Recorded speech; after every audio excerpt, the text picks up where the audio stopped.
Hello guys, स्वागत है आप सबका हमारे यूट्यूब चैनल नॉलेज क्यूब में। तो चलिए वीडियो को स्टार्ट करते हैं आपका ज़्यादा टाइम ना लेते हुए। Let's begin. सन 1982 में भारतीय सेना द्वारा लखात घाटी में शुरू हुए ध्वास नदी के बीच में बेली ब्रिज विश्व का सबसे ऊंचा ब्रिज था। हाँ गाइस, वो सबसे ऊंचा ब्रिज था। ये है उसकी आज की तस्वीर, तो देख लीजिए।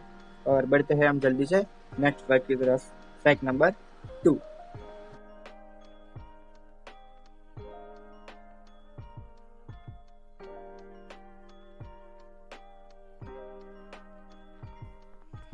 क्या आप जानते हैं कि पूरे विश्व में 72 कंट्रीज के पास अपनी खुद की स्पेस एजेंसीज है जो स्पेस को एक्सपोज करने में लगी हुई है।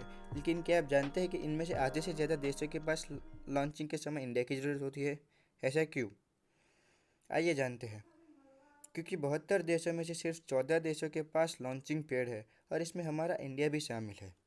तो ये हमारे इंडिया के लिए गौरव की बात हो सकती है और ये इसरो के लिए भी गौरव की बात है।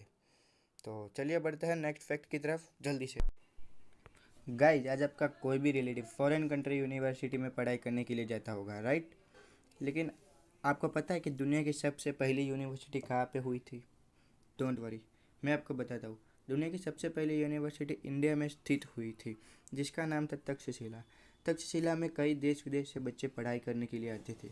तक्षशिला में 300 जितनी विद्या का ज्ञान बांटा जाता था और तक्षशिला में बिल्कुल मुफ्त में ज्ञान बांटा जाता था। तो फैक्ट नंबर 4। गाइस, क्या आपको इंडियन रेलवे की विशेषता पता है? नहीं पता? कोई नहीं, मैं आपको बताता हूँ। इंडियन रेलवे में 67,945 किलोमीटर का रूट है, 13,169 पैसेंजर ट्रेन और 8,479 अडल्ट ट्रेन है। और दिन में 35 मिलियन से करीब लोग दिन में मुसाफरी करते हैं। तो ये थी इंडियन रेलवे की विशेषता। आपको कैसी लगी कमेंट में बताना। तो चलिए बढ़ते हैं नेक्स्ट फैक्ट की तरफ। Fact number 5। क्या गाइस, आपको पता है कि दुनिया की सबसे ऊंची प्रतिमा कौन सी है? दुनिया की सबसे ऊंची प्रतिमा स्टैच्यू ऑफ यूनिटी जो गुजरात के बड़ौदा में स्थित है। उसकी ऊंचाई लगभग 182 मीटर्स है। वो सरदार वल्लभ भाई पटेल की मूर्ति। अगर आपको हमारा वीडियो पसंद आया तो हमारे वीडियो को लाइक